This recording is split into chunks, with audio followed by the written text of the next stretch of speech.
So now that we know the importance of finding the balance across your stakeholders and your team members, I want to talk about the importance of staying focused on the objective. This can be tricky when you find yourself working with a lot of people with competing needs and opinions. But by asking yourself a few simple questions at the beginning of each task, you can ensure that you're able to stay focused on your objective while still balancing stakeholder needs. Let's think about our employee turnover example from the last video. There, we were dealing with a lot of different team members and stakeholders, like managers, administrators, even other analysts. As a data analyst, you'll find that balancing everyone's need can be a little chaotic sometimes. But part of your job is to look past the clutter and stay focused on the objective. It's important to concentrate on what matters and not get distracted. As a data analyst, you could be working on multiple projects with lots of different people. But no matter what project you're working on, there are 3 things you can focus on that will help you stay on task. 1. Who are the primary and secondary stakeholders? 2. Who is managing the data? And 3. Where can you go for help? Let's see if we can apply those questions to our example project. The first question you can ask is about who the stakeholders are. The primary stakeholder of this project is probably the vice president of HR who's hoping to use this project's findings to make new decisions about company policy. You'd also be giving updates to your project manager, team members, or other data analysts who are depending on your work for their own task. These are your secondary stakeholders. Take time at the beginning of every project to identify your stakeholders and their goals. Then, see who else is on your team and what their roles are.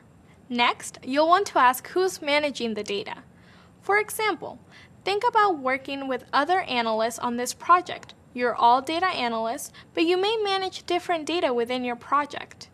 In our example, there was another data analyst who was focused on managing the company's hiring data. Their insights around search and new hires 18 months ago turned out to be a key part of your analysis. If you hadn't communicated with this person, you might have spent a lot of time trying to collect or analyze hiring data yourself. Or you may not have even been able to include it in your analysis at all. Instead, you were able to communicate your objectives with another data analyst and use existing work to make your analysis richer.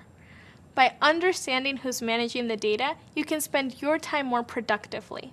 Next up, you need to know where you can go when you need help. This is something you should know at the beginning of any project you work on. If you run into bumps in the road on your way to completing a task, you need someone who is best positioned to take down those barriers for you. When you know who's able to help, you'll spend less time worrying about other aspects of the project and more time focused on the objective. So, who could you go to if you ran into a problem on this project? Project managers support you and your work by managing the project timeline, providing guidance and resources, and setting up efficient workflows. They have a big picture view of the project because they know what you and the rest of the team are doing. This makes them a great resource if you run into a problem. In the employee turnover example, you would need to be able to access employee departure survey data to include in your analysis. If you're having trouble getting approvals for that access, you can speak with your project manager to remove those barriers for you so that you can move forward with your project. Your team depends on you to stay focused on your task, so that as a team, you can find solutions.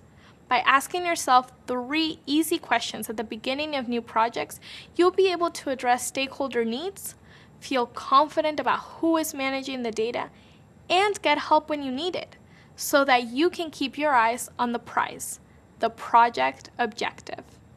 So far, we've covered the importance of working effectively on a team while maintaining your focus on stakeholder needs. Coming up, we'll go over some practical ways to become better communicators so that we can help make sure the team reaches its goals.